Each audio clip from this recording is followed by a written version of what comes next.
প্রধান উপদেষ্টার সঙ্গে জাতিসংঘ অধিবেশনে অংশ নিয়ে দেশে ফিরেছেন মির্জা ফখরুল ইসলাম আলমগীর।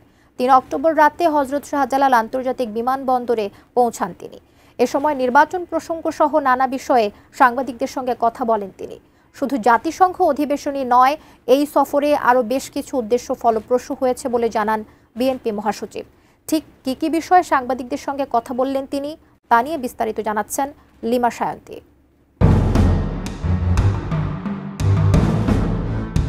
জাতিসংঘ সাধারণ পরিষদের ৮০তম অধিবেশনে যোগ দিতে প্রধান উপদেষ্টার সফর সঙ্গী হয়েছিলেন বিএনপি মহাসচিব মির্জা ফখরুল ইসলাম আলমগীর। জাতিসংঘ সাধারণ পরিষদের অধিবেশন শেষে যুক্তরাষ্ট্র থেকে ৩ অক্টোবর রাতে দেশে ফেরেন তিনি।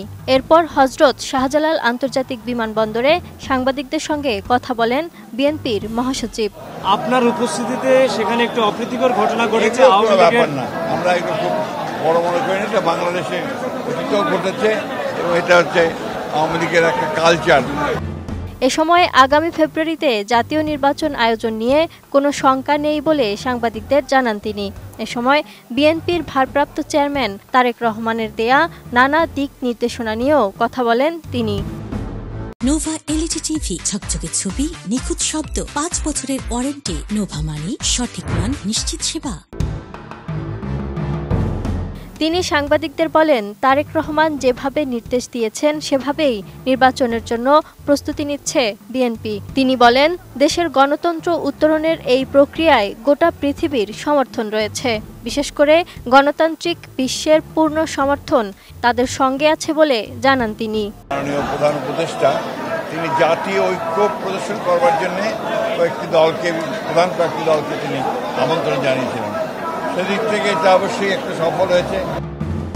এ সময় যুক্তরাষ্ট্র সফর সম্পর্কে বলতে গিয়ে তিনি বলেন, দেশের ইতিহাসে এটি বিরল ঘটনা যে সরকার প্রধান রাজনৈতিক নেতাদের সঙ্গে জাতিসংঘের অধিবেশনে যোগ দিয়েছিলেন। তিনি বলেন, জাতীয় ঐক্য প্রদর্শনের জন্যই সবাইকে নিয়ে এ সফর করেছেন প্রধান উপদেষ্টা। বিএনপি মহাসচিব আরও বলেন, জাতিসংঘের অধিবেশনের বাইরেও বিভিন্ন সভা হয়েছে।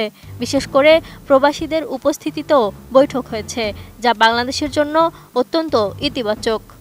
ওখানে জাতিসংঘের ওই প্রধান অধিবেশন ছাড়া পাশাপাশি যে সভাগুলো হয়েছে, বিশেষ করে আপনার যারা বিদেশে বাস করছেন, প্রবাসী আছেন, তাদের সমস্ত বিষয়গুলোই আমি মনে করি যে বাংলাদেশের জন্য অত্যন্ত ভালো হয়েছে, এজ এ হোল গণতন্ত্রের জন্য ভালো হয়েছে। জাতিসংঘ সাধারণ পরিষদের ৮০তম অধিবেশনে যোগ দিতে গত ২১ সেপ্টেম্বর প্রধান উপদেষ্টা ডক্টর মোহাম্মদ ইউনূস নিউ ইয়র্কের উদ্দেশ্যে ঢাকা ছাড়েন। এ সময় তার সফর সঙ্গী হিসেবে সেখানে যান বিএনপির মহাসচিব মির্জা ফখরুল ইসলাম আলমগীর, জামায়াতে ইসলামীর নায়েবে আমির ও এনসিপির সদস্য সচিব সহ ৩টি রাজনৈতিক দলের ৬ নেতা।